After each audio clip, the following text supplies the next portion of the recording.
नमस्कार दोस्तों। आज हम जिस विषय में बात करने वाले हैं वो विषय है घरेलू हिंसा पर महिलाओं के अधिकार। तो इस विषय पे बात करने से पहले मैं ये डिस्कस करना चाहूँगी कि भारतीय समाज में महिलाओं की क्या स्थिति है।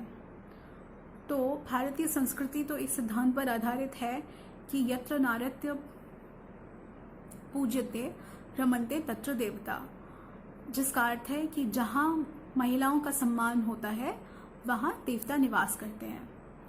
तो क्या ये जो सिद्धांत है हम उसका पूर्णतः पालन करते हैं? क्या भारतीय समाज में इसका पूर्णतः पालन होता है? तो मुझे लगता है और मेरे विचार में नहीं, क्योंकि अगर ऐसा होता तो हमें इस विषय पे कि घरेलू हिंसा पे महिलाओं के क्या अधिकार हैं, क्या उनके फेवर में कानून है, इस पर बात करने की ज़रूरत ही नहीं होती। तो जो अगर हम देखें कि डेटा क्या कहता है, तो WHO की 2017 में आई एक रिपोर्ट जो 2017 में पब्लिश हुई थी, उसके अनुसार, और ये एक विश्व स्तर की रिपोर्ट है, इसमें है कि हर 3 महिलाओं में से एक महिला घरेलू हिंसा की शिकार हुई है, किसी भी तरह के फिजिकल और सेक्सुअल अब्यूज की शिकार हुई है।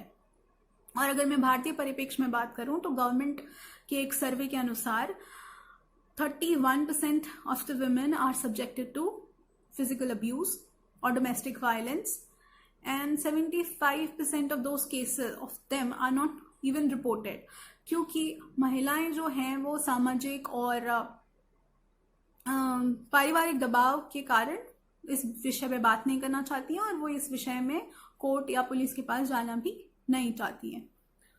तो अब अगर मैं ये बात करूं कि क्या ऐसे कानून हैं कि अगर किसी महिला के साथ घरेलू हिंसा होती है तो वो किन किन कानूनों का उपयोग कर सकती है और कौन से कानून हैं जो पार्लियामेंट ने उसके फेवर में बनाए हैं।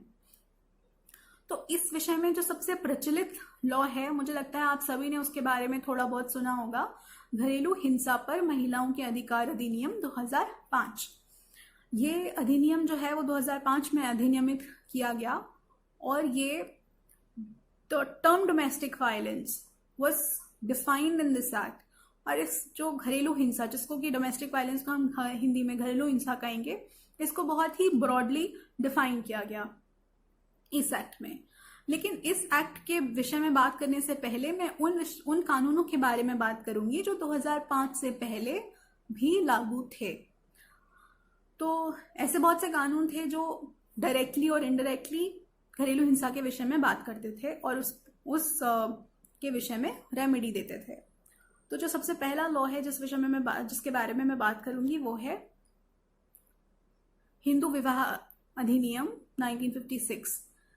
इस एक्ट की धारा 13 है, वो विवाह विच्छेद के आधार बताती है।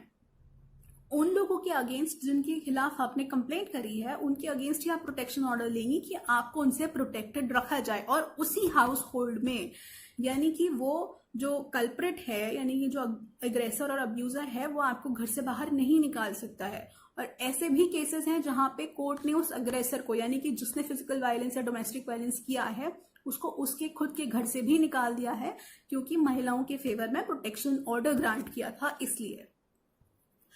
तो अब मुझे लगता है कि हमने समझ लिए कि क्या क्या कानून हैं, तो अब हम उनको कैसे अवेल करेंगे। तो अगर मेरे साथ अगर फिजिकल वायलेंस या डोमेस्टिक वायलेंस हो रहा है, किसी भी तरह का अब्यूज हो रहा है डोमेस्टिकली, तो मैं क्या कर सकती हूँ? मैं पुलिस के पास जा सकती हूँ, मैं अपनी FIR फाइल करा सकती हूँ पुलिस के पास। और पुलिस को वो ड्यूटी बाउंड होते हैं कि अगर उनके पास कोई FIR रजिस्टर कराने आया है तो वो रजिस्टर करें, वो मना नहीं कर सकते हैं। दूसरा, आप अपने एरिया के मैजिस्ट्रेट के पास जा सकते हैं, जुडिशियल मैजिस्ट्रेट के पास, और अपनी कंप्लेंट रजिस्टर करा सकते हैं। तीसरा, आप बहुत ऐसे वेरियस हेल्पलाइन नंबर्स हैं, बहुत सारे NGOs हैं, पुलिस के वेरियस हेल्पलाइन नंबर्स हैं जहां पे आप उनसे कांटेक्ट कर सकते हैं और आपको इमीडिएट रेमेडी अवेलेबल हो सकती है। तो ये सारी तरीके हैं जिनसे कि आप डोमेस्टिक वायलेंस के अगेंस्ट कुछ रेमेडी ले सकते हैं। तो मुझे लगता है कि मैं शायद कुछ कन्वे कर पाई हूँ। और सबसे बड़ी बात जो मैं ये समझती हूँ कि सिर्फ कानून बना देने से किसी भी समस्या का निदान नहीं होता है। हाँ, कानून ज़रूरी है किसी भी सोसाइटी के प्रॉपर ऑर्डर के लिए, उसके प्रॉपर मेंटेनेंस के लिए, पर सिर्फ कानून बना देने से समस्या का निदान नहीं होगा। हम ये नहीं कह सकते हैं कि अब कानून बन गया है तो अब जो है वो क्राइम होगा ही नहीं, अब क्योंकि डोमेस्टिक वायलेंस एक्ट आ चुका है तो डोमेस्टिक वायलेंस नहीं होगा। नहीं, ऐसा नहीं होता है, क्योंकि कोई भी ऑफेंडर अपना ऑफेंस करने से पहले नहीं देखता है कि उसको क्या पनिशमेंट मिलने वाली है, उसके बाद क्या कॉन्सिक्वेंस होने वाले हैं, वो ये सब नहीं देखता है। तो क्योंकि नारी जो इस तरह के डोमेस्टिक वायलेंस से रिलेटेड जो ऑफेंसेस हैं, उनमें सबसे जो हेल्पफुल चीज़ ये हो सकती है कि नारी सशक्तिकरण हो, उनको पढ़ाया जाए, उनको इतना सशक्त बनाया जाए कि इस तरह की स्थिति पैदा ना हो। दूसरी बात कि क्योंकि हमें एक विकसित समाज में योगदान देना है, तो मुझे लगता है कि महिलाओं और पुरुषों दोनों को अपने अपने कर्तव्यों को पूर्णतया निर्वाह करना पड़ेगा। और जब हम बच्चों को, जब कोई लड़की की परवरिश में, स्पेशली लड़की की, क्योंकि हम महिलाओं पे तो बहुत ध्यान देते ही हैं, लड़कियों को बड़ा करते हुए हम बहुत सारी चीज़ें हैं जो उनसे एक्सपेक्ट करते हैं और जो उनको समझाते हैं, लेकिन मुझे लगता है पुरुषों के, यानी कि किसी मेल बच्चे के परवरिश में हमें वैल्यूज़ उसमें डालने पड़ेंगे, ताकि जब वो बड़ा हो तो वो इस तरह के कोई भी कृत्य ना करे। तो इसी के साथ मैं आप लोगों को धन्यवाद देती हूँ मुझे सुनने के लिए। नमस्कार।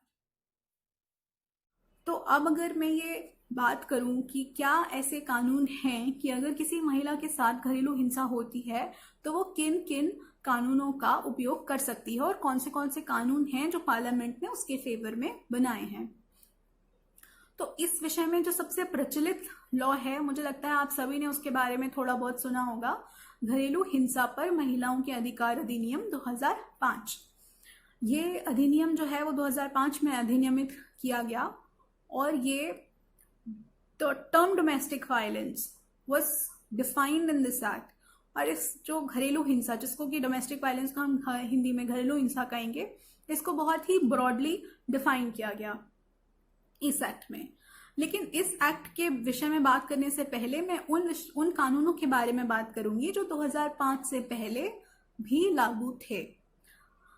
तो ऐसे बहुत से कानून थे जो डायरेक्टली और इनडायरेक्टली घरेलू हिंसा के विषय में बात करते थे और उस के विषय में रेमेडी देते थे। तो जो सबसे पहला लॉ है जिसके बारे में मैं बात करूंगी वो है हिंदू विवाह अधिनियम 1956। इस एक्ट की धारा 13 है, वो विवाह विच्छेद के आधार बताती है कि आप किन किन ग्राउंड्स पे कोर्ट में जाके डिवोर्स ले सकते हैं। तो ये मेल और फीमेल दोनों के लिए है। तो धारा 13 में एक ग्राउंड है, बहुत सारे ग्राउंड्स दिए हुए हैं, उसमें एक ग्राउंड क्रुएल्टी का भी है।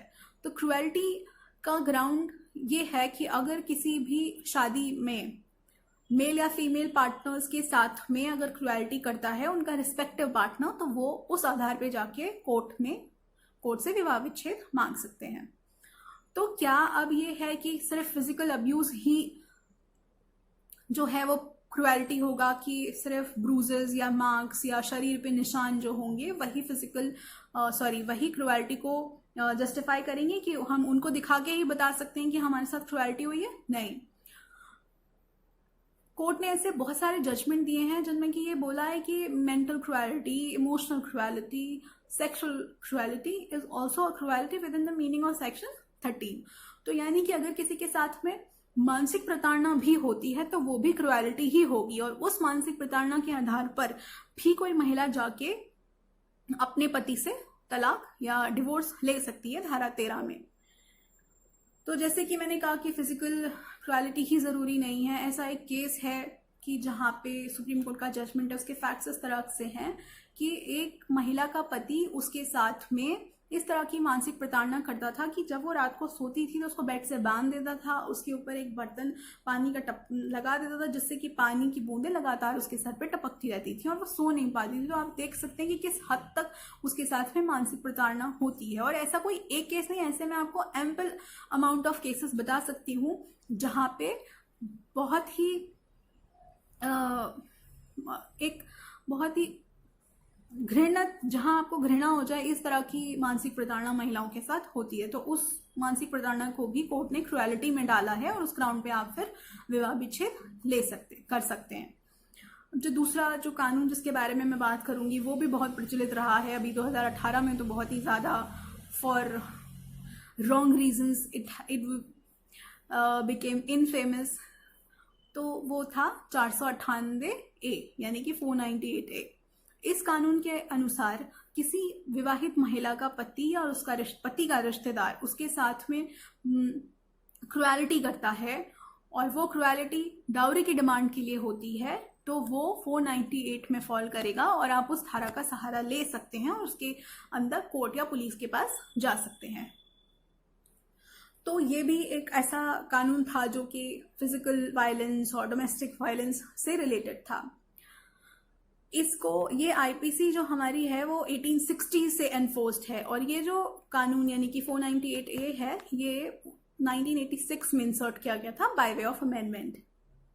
अब जो अगला कानून जिसके बारे में मैं बात करूंगी वो है धारा 125 दंड प्रक्रिया संहिता। इस धारा के अंदर आप अपने पति से गुजारा भत्ता ले सकती हैं।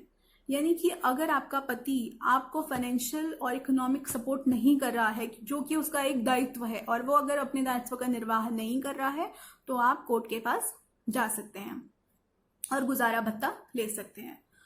और इस विषय में एक और कानून है जो कि Hindu maintenance and adoption act का सेक्शन 18, जो कि आपको अधिकार देता है कि आप अपने पति से अलग भी रह सकती हैं बिना डिवोर्स के। आपको उसके लिए डिवोर्स लेने की जरूरत नहीं है, आप उससे अलग भी रह सकती हैं। और अलग रहने का जो आपका कारण है वो एक रीजनेबल ग्राउंड होना चाहिए, जैसे कि वो आपके साथ क्रुएलिटी करता है, आपको उसके लिए डिवोर्स लेने की जरूरत नहीं है, आप उससे अलग भी रह सकती हैं। और अलग रहने का जो आपका कारण है वो एक रीजनेबल ग्राउंड होना चाहिए, जैसे कि वो आपके साथ क्रुएलिटी करता है, उसने कोई कीप रखी हुई है, उसके साथ में कोई इलिसिट इंटरकोर्स है, या कोर्ट को लगता है इलिसिट रिलेशंस हैं, या कोर्ट को लगता है कि कोई और रीजनेबल ग्राउंड है जिसके बेसिस पे आप उससे अलग रह रही हैं और आपको गुजारा भत्ता देना चाहिए।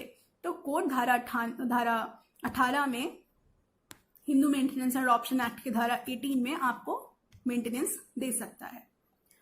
अब जिस कानून के बारे में मैं बात करूंगी वो है डोमेस्टिक वायलेंस एक्ट 2005। ये जो अब तक जो हमने एक्ट देखे हैं, वो जो अब तक हमने जिन कानूनों के बारे में बात करी है वो स्पेसिफिकली विवाहित महिलाओं से डील करते हैं, सिर्फ धारा 125 दंड प्रक्रिया संहिता के अलावा। क्योंकि जो दंड प्रक्रिया संहिता का धारा 125 है उसमें कोई डॉटर भी अपने फादर से मेंटेनेंस क्लेम कर सकती है, कोई पेरेंट्स भी अपने बच्चों से मेंटेनेंस क्लेम कर सकते हैं। तो वो सिर्फ विवाहित महिलाओं तक सीमित नहीं है, बाकी सारे जितने कानून मैंने आपसे बात करी है जिनके बारे में, वो विवाहित महिलाओं तक ही सीमित हैं। तो जो 2005 में जो अधिनियम आया है वो बहुत ही, जैसा मैंने आपको पहले भी बताया कि बहुत ही ब्रॉड और बहुत इंक्लूसिव है। वो बहुत ही ब्रॉड डेफिनेशन देता है कि क्या डोमेस्टिक वायलेंस होगा, कौन डोमेस्टिक वायलेंस का विक्टिम होगा, कौन डोमेस्टिक वायलेंस का अग्रेसर या अब्यूजर या कल्प्रिट होगा, और कौन से एक्ट हैं जिनको कि हम कह सकते हैं कि ये डोमेस्टिक वायलेंस, और क्या क्या रेमेडीज हमारे पास अवेलेबल होंगी। तो ये जो एक्ट है वो कहता है कि किसी भी तरह का फिजिकल अब्यूज, किसी भी तरह का मेंटल अब्यूज, किसी भी तरह का इमोशनल, सेक्सुअल और इकोनॉमिक अब्यूज जो है वो डोमेस्टिक वायलेंस में आएगा, और आप उस डोमेस्टिक वायलेंस के आधार पर इस एक्ट की जो रेमेडीज हैं उनको अवेल कर सकते हैं। तो अगर मैं विक्टिम की बात करूं कि क्या कौन विक्टिम होगा, तो इसमें इसकी खास बात यह है कि इवन लिव इन के जो पार्टनर्स होते हैं, यानी कि लिव इन की फीमेल पार्टनर अपने मेल पार्टनर के खिलाफ भी डोमेस्टिक वायलेंस एक्ट के अंदर जा सकती है। इस एक्ट के लिए आपको विवाहित होने की जरूरत नहीं है। तो ये जो एक्ट है वो कहता है कि कोई भी महिला जो, कौन विक्टिम होगा डोमेस्टिक वायलेंस का, तो कोई भी महिला जो कि एक शेयर्ड हाउस होल्ड में किसी भी मेल के साथ रही है, वो मेल अगर उसके साथ में अब्यूज करता है किसी भी तरह का, जो कि फिजिकल, मेंटल और इकोनॉमिक और सेक्सुअल किसी भी तरह का अब्यूज करता है, तो वो डोमेस्टिक वायलेंस में बाय वायलेंस एक्ट में जा सकती है। और इसकी एक और ख़ास बात ये है कि आपको एक प्रोटेक्शन ऑर्डर भी मिल सकता है, क्योंकि देखिए जो प्रोबेबल कॉन्सिक्वेंस होगा आपका किसी महिला का डोमेस्टिक वायलेंस के आधार पर पुलिस या कोर्ट में जाने का, वो प्रोबेबल कॉन्सिक्वेंस ये होगा कि आप जिस घर में रह रही हैं, जिन लोगों के खिलाफ आपने वो कंप्लेंट करी है, वो आपको जाहिर सी बात है कि